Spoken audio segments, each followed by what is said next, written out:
Friends, I feel both moved and privileged to be here today.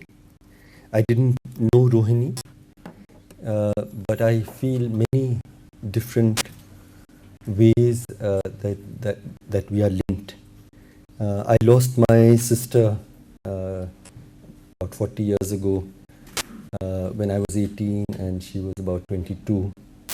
And in many ways, she remains with me in what she stood for, what the love that we had. And I see the same when Rohini's family remembers her in this wonderful way.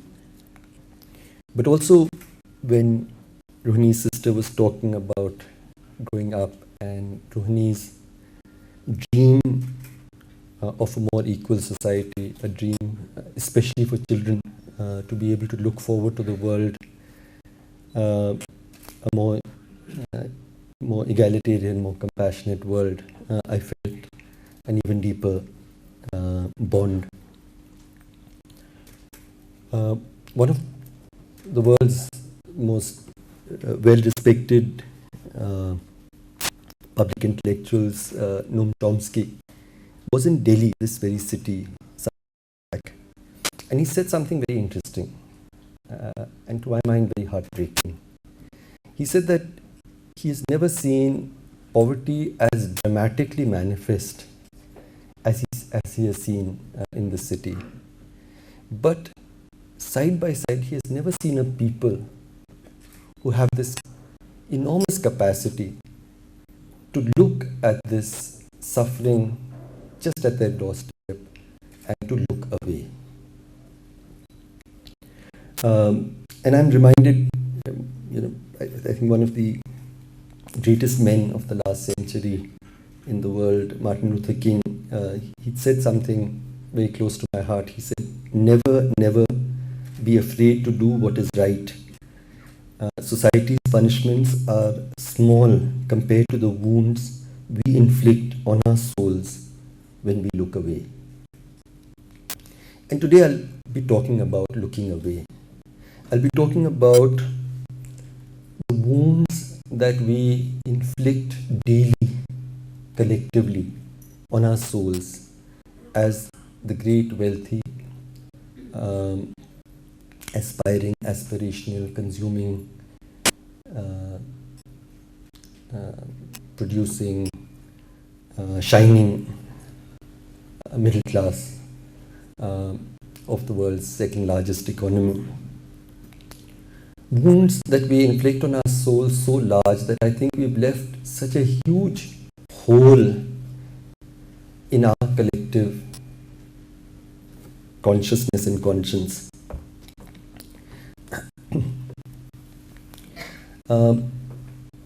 Sometimes I think about, suppose I was born 100 years from now and I was trying to write about India today. What would I write? What defines the times that we live in? And it is really this capacity to see enormous suffering and inequality around us with so little discomfort. That I think is our most defining feature. And and I see this an evolution in my own thinking. The last 30, 40 years, whenever I've looked at what is wrong with the world, I have made demands from the state. I've thought about how we can change laws, how we can change policies, and I continue to believe that I will hold my state centrally responsible to correct what is wrong in the world. But what has changed in my mind and heart is that this state that we have, is basically located within us, within our normative frameworks. And we may make a law that no person is going to sleep hungry in this country. But that's not going to happen until we all believe that we must live in a society where no mother has to teach a child how to sleep hungry. And therefore, a just and caring state never be a reality until we build or rebuild ourselves as a just and caring society. And so, talking about, if I was imagining myself 100 years from now and writing about our times, there's something that I would call the exile of the poor from the conscience and consciousness of people of privilege. That's really what I was saying, that I define. And you see it in many different ways. In the most obvious, just look at our cinema and how it has changed. In the films of the 50s and 60s, the cinema was populated by farmers struggling for his land, homeless people on the streets, workers fighting for their rights. Today, if we look at our cinema and try to understand India, you'd imagine that there are no poor people in this country. Everybody, we look at our television, look at our popular literature, our heroes. We have exiled the poor in a very dramatic and effective way from our conscience and consciousnness. Akhil Gupta is a scholar in Los Angeles, and he asked a very interesting question. He tried to calculate how many people die in India every year of completely preventable causes. Largely, how many people die because they don't have money for health care, or they don't have enough food to eat, or they don't get clean water. Things that that are completely preventable, that should not happen. You know what figure he reached?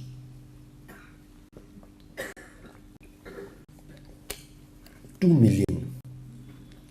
2 million people die every year, and it's a very conservative estimate.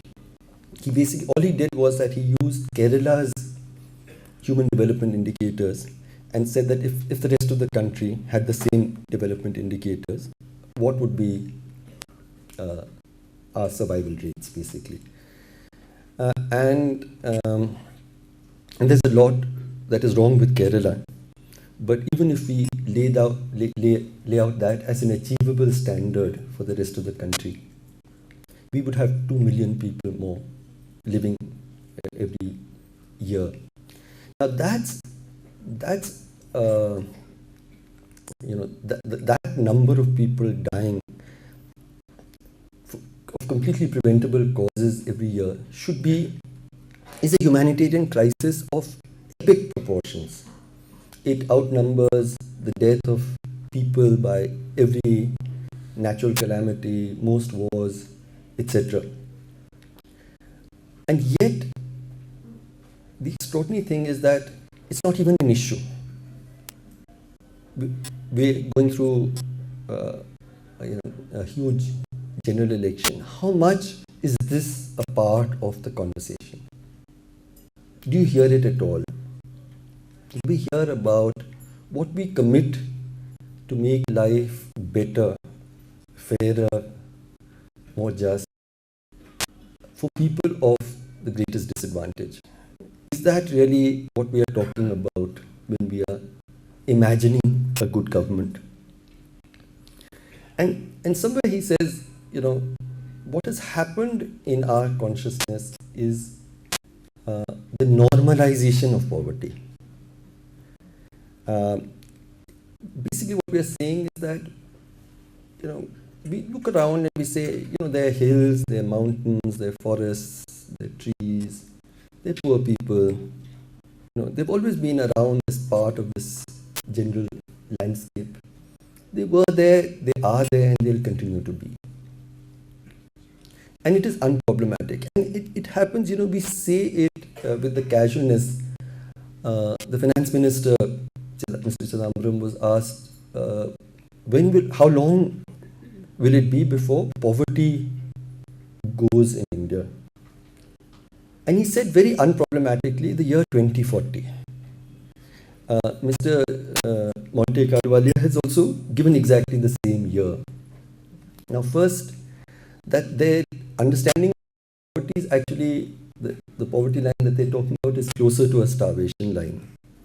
And they're quite comfortable with the idea that our economic policies and social policies are going to, we're not promising any living poor person in India today even the promise that their destinies are going to change in the foreseeable future in most of their lifetimes. And it's not problematic. It is this lack of concern for what I think should be the central conversation in this country. That in a country of such extraordinary wealth and the second fastest growing economy in the world, how long will we continue to accept this kind of inequality? And we teach inequality to young people in conscious and unconscious ways. Sometimes, in all our homes, probably everyone else, we all have domestic help in our home. I often wonder how when you tell a small child of 4 कि बेटे सब बच्चों के सब बड़ों के पाँव छुओ, how does he know कि सब बड़ों में the domestic help is not part of it? How does he learn it that early? How does he know that this is one older person you can command, you can be rude to, you can't do to any other? So we have taught inequality, and we really need to think what messages we are communicating to our young people. Kim Hopper, I was speaking at NYU on the homeless recently, and there's a very fine, very loved teacher there called Kim Hopper, and he said something, responding to when I was talking about the homeless here.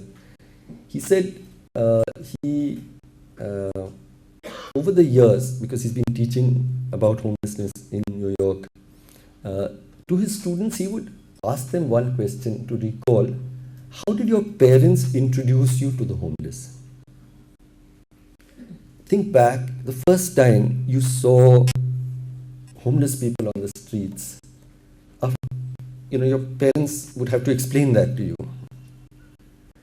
And he said there were 4 kinds of ways that people recalled.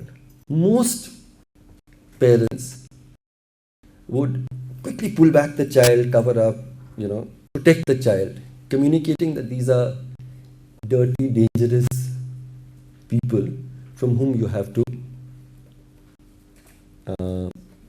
protect yourself. Some, he said quite interestingly, used it as a moment for sort of morality teaching, saying that this is what happens when you don't get good grades in school. This is where you land up.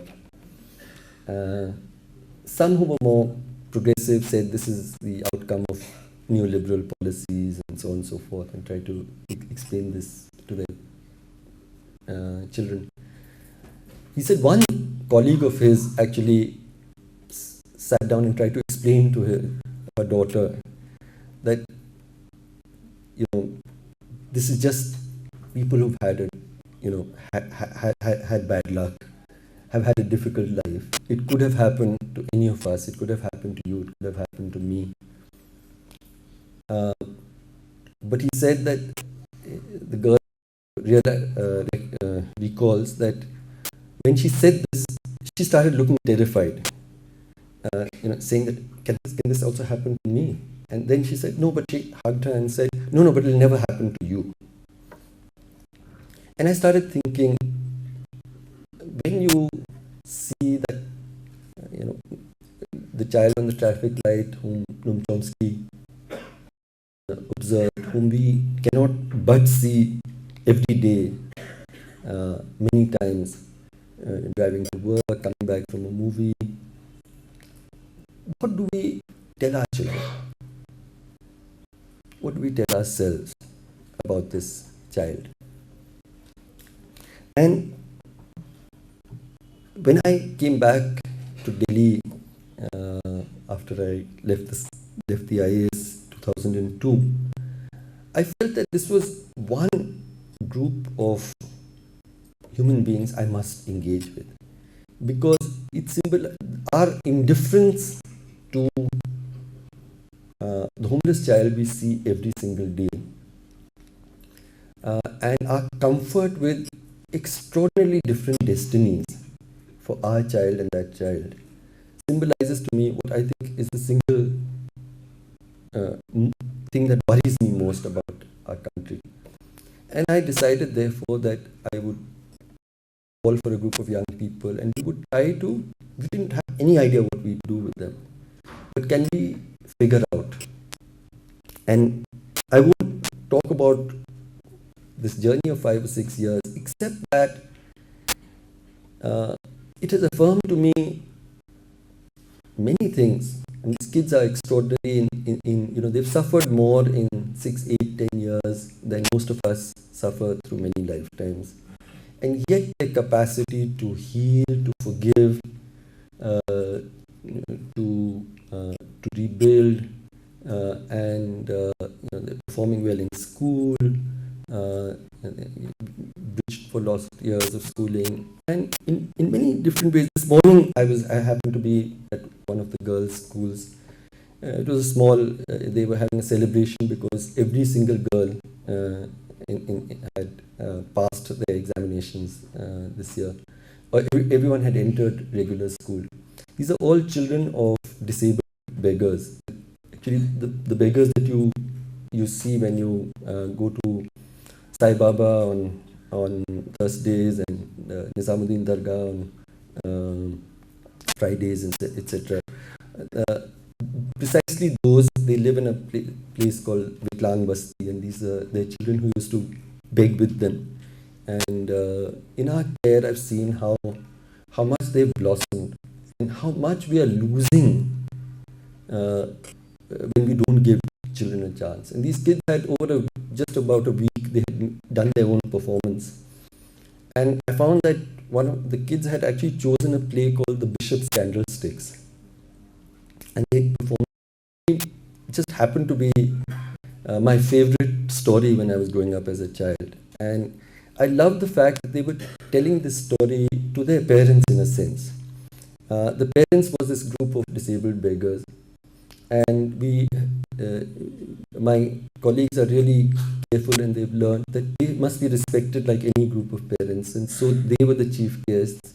And these children were performing the Bishop's Candlesticks, talking about how this bishop forgave somebody who came and stole his most precious candlesticks and tried to cover up for him when the police came and said, no, I had gifted them my candlesticks, gifted him my candlesticks, and that changed that person's life. And these kids wanted to tell the story, and they did it so beautifully.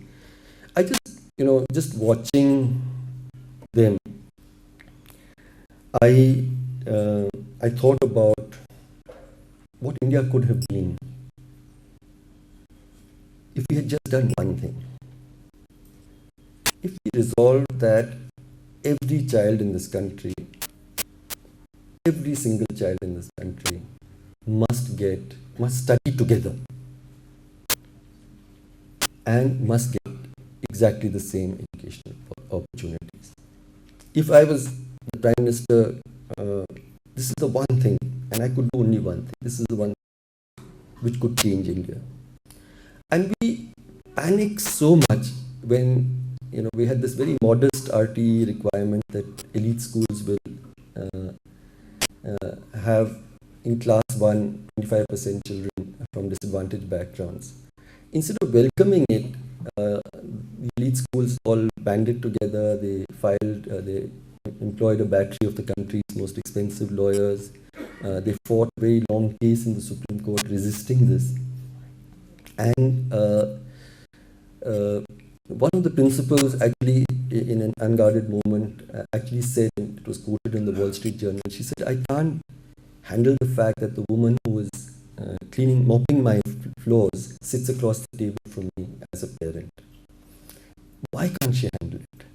Why can't we handle the idea that actually my child and my domestic helps child and a girl on the streets who is the daughter of a beggar can actually study together, become friends, learn from each other, and God forbid, maybe my domestic help's daughter will turn out brighter than mine. I remember Eklavya, who turned out to be brighter than the brightest of the princes, and how intolerable it was for us. I don't think we've changed fundamentally as a society. Not only have we not changed fundamentally, the idea of caste persists. We may not call it caste, but the idea, even friends who are very sympathetic to what we're trying to do, our kids are now turning 18. And I can get some support for kids up to the age of 18. But beyond 18, they say, but what are you trying to do? I mean, are you going to take care of them till they're, you might well then set up an old people's home in your mind as well, you'll keep them. I said, my daughter's 28 and she's still living with me. You don't seem to have a problem. I'm still supporting her master's and her PhD. That's not a problem. But the idea that for the poor, we say, usko to, after all, plumber banna hai, electrician banna hai, carpenter banna hai. Nothing wrong with being any of these. But the idea that the poor will always have to learn to work with their hands. थोड़ा बहुत तो पढ़ा लें, लेकिन basically तो वही उनको काम करना है. And the rich, our kids will always learn to work with their heads. This is caste. Why can't our children maybe better off as a carpenter? And a girl who thought of doing this play on Bishop's candlesticks for her parents obviously has a thinking, sensitive mind, and why shouldn't she get a chance to develop her capacities? I think the Indian middle class has this convergence not just with one but three normative systems which justify inequality. The first of these is the Indian caste system, which basically says that where you are born, right, determines whether you'll get a chance to study, what kind of education you'll get, and more importantly, what kind of work you'll do. That should be determined rightly by your birth. It is one of the most, I think one of the most pernicious ideas of human civilization. But as if that wasn't enough, we also have absorbed the British class system. The idea that, there's some families, this, lower class, uneducated, uncultured, etc., old wealth with culture and values, etc. And then we have a third normative system. When Margaret Thatcher said, greed is good. So basically, all of this, when I was growing up, our parents would say, it's vulgar to display your wealth. It was elegant to wear a small patch on your shirt and to wear old clothes, to not display your wealth. Yasmin Premji, Azim Premji's wife, was one day telling me when we were talking about this. She said when she used to go to school, her parents used to send her in a car, and she used to feel so embarrassed that her friends should not see her coming in a car, that she'd get the car stopped 2 blocks away, and she would walk to school pretending that she was also walking to school like the other children. Today, what would our children do? We would like to show off our most expensive car, and we would not feel embarrassed about it. So we are bringing up our children in this third normative framework as well, which says, what's wrong with having wealth? Why are we embarrassed about it? And let's just enjoy Yeah, so if you have a wedding where the cost of each plate is about 5 to 6 times the average Indian income, uh, it doesn't. It's something. Or when India's richest man builds a 27-story house for 4 people in a city with 600 domestic help. I was reading somewhere, in a city where 2 lakh people sleep on the streets, on the pavement. Instead of considering that as something unbearably vulgar, we consider it so glamorous. Uh, and that's what we are teaching our young people. There was during the last winter parliament, at Jantar Mantar, there was this group of about 500 old people who had gathered, demanding a pension. 93% of our workforce is in the informal sector. The government has a very small pension targeted for a certain number of people. For about 4% of our people in the formal government sector, pensions are, the difference between the pensions that even people get in the informal sector and in government is 153 times the difference. We were saying that, okay, informal sector, let us just take the minimum wage and all of us to 50% of your last wage drawn. So let's take just the minimum wage and calculate 50% of that, and that comes to around 2,000 rupees. So we said, can we as a country at least say 2,000 rupees as a pension for every person in the informal sector?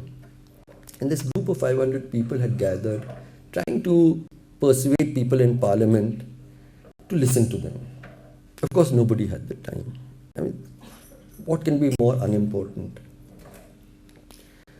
And there was one exercise that a few friends did with them. Suppose you got those 2,000 rupees, what would you do? And they started thinking. And, somebody said, my son and daughter-in-law would perhaps respect me a little more because I could contribute a little bit in the house. Or somebody else said, I have this filaria and my leg has swollen up. Maybe I could get treated and my son would, accept me back in the house. Or somebody said, maybe I could, just buy medicines, etc. One lady, it was quite amusing, she said, I would sit in an auto rickshaw and go to the hospital and get my medicines. That was like, the dream that she was seeing. And my parents are my mother's just passed away, my father is here. They've been very unwell over the last many years. And I've been in and out of hospitals. My father fortunately had a UN Social Security pension. And I used to find every time we went to hospital, there were, we paid up a bill of 5 lakhs, 6 lakhs. And there was no shortage of people. There were crowds there. And, those hospitals are beginning more and more to look like 5-star hotels. You even have this mustachioed bellboy. I never figured out why you should need one opening the door when you go to a hospital. But basically, the one sobering thought is that my father's sitting here because we are in the top 10-20% of this country's income. And if we were any less, not even if we were poor, if we just were on an average, he wouldn't be sitting here. Is that an acceptable situation where some people, where the majority of our people will not survive? We got this whole idea now of user fees. When I was growing up, at least you could walk into a public hospital and you would get free medicines and free treatment. We've given that up. The World Bank has started some idea of, everything has to be paid for. And very recently I was reading that the World Bank president said it was a great mistake, and 150 million people around the globe are slipping into poverty because we've introduced user fees in hospitals, and health and education should be free. But we'll take a very long time when we think that that is something that we can be entitled to. But coming back to those old people, when the day the dharna ended, one of the ladies from Bihar was looking very distraught. And my colleague went to her and said, Amma, don't worry, you'll be back in your village now. It's been a full month, or you'll be back home. And she said, you understand, that's my worry. यहाँ पर whatever happened, I was getting 3 meals a day. मैं घर जाऊंगी तो I'm just terrified कि अब क्या होगा, मैं खाऊंगी कैसे. And this is an India that this divided India. I look at young people. I teach courses. I do a course at IIM Ahmedabad and St. Stephen's, as you were saying. I also take care of these homeless young people. I was also trainer at the IS Academy. Sometimes it's funny because in my mind and heart I love all of my students in different ways, but I also find no difference.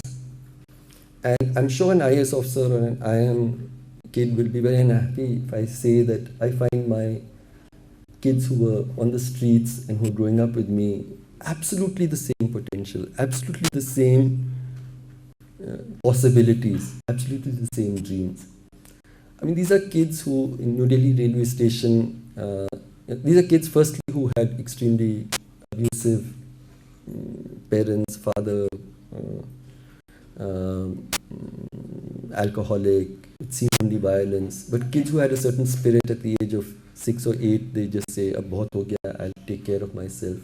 And at an age when we can't even walk across the streets alone, they find their way out, they find their way into a city, and they survive. They're also vulnerable, they're proud. Very few beg, actually only 10% of street kids beg, and the rest they learn to survive through picking rags, through other ways. And as they grow older, they also learn crime and so on. And we got quite a sizable number of these children who were actually into serious crime, heavy drugs. The only entertainment that they have, actually, if you imagine if you're a homeless child, where are you going to go for entertainment? And, between these rag-picking places, you have these enclosures where they show pornographic films for round the clock at 10 rupees, and then you have a place where you can just lie, have some drugs, and watch pornographic films. And these little kids have actually grown up that childhood. And yet when you see them, the possibility of reclaiming innocence, childhood, a certain core gentleness, I just find extraordinary. But also that, these kids, now they've passed class 10, board exam, past class 12, we got 3 or 4 kids into BCom, BSW. One of them has got into TIS, and I'm having a conversation with very fine Vice Chancellor of Ambedkar University about, can we imagine a university which welcomes these children? And it's not just about admitting them, but it's also recognizing that they've had, they have strengths and they have things that, when they go to school, for instance, our children, we found many small things. Tiffin they open and they don't want the other kids to see. So क्यों? क्योंकि हम लोग पराठे भेजते हैं और वो macaroni लाते हैं. And उनका डब्बा एक तरह का होता है और we wrap it in paper. So then we learn that, okay, let's try to send macaronis, let's let the kid not feel a sense of disadvantage. And you can do it to some extent, you can't do it in others. So Sonia Singh of the NDTV told this story which I really love. She said she was the first class which these kids finally were allowed in, the disadvantaged children. And on their first parent-teachers meeting, she went in and she said she saw one man who was obviously a child of a poor kid, father of a poor kid. And she went to him and said, "Ke sab theek thaak, kaise chal raha hai?" And all. He said, "Everything's okay, but one problem has arisen." "What is that?" He said, "There's a birthday party." "So why is there a problem?" "Because a small child can't go alone, you have to, somebody accompanies." There are two kinds of people who accompany. One is the parents, they're seated in one place. One is the ayah, and they're seated in another place. When my son goes with his mother, will they seat her with the parents? Or will they seat her with the ayah? And most likely, we know where she'll be seated. And then what will my son feel? And so I'm thinking I won't send him for the birthday party. But he's so excited. So I don't know what to do. And I think we need to make these two worlds meet. But I also feel, the dreams that our children can see, a young person today sees. Perhaps our greatest injustice is, I say to our boys who are growing up and girls, कि अपने सपनों पे कोई लगाम नहीं लगाएं.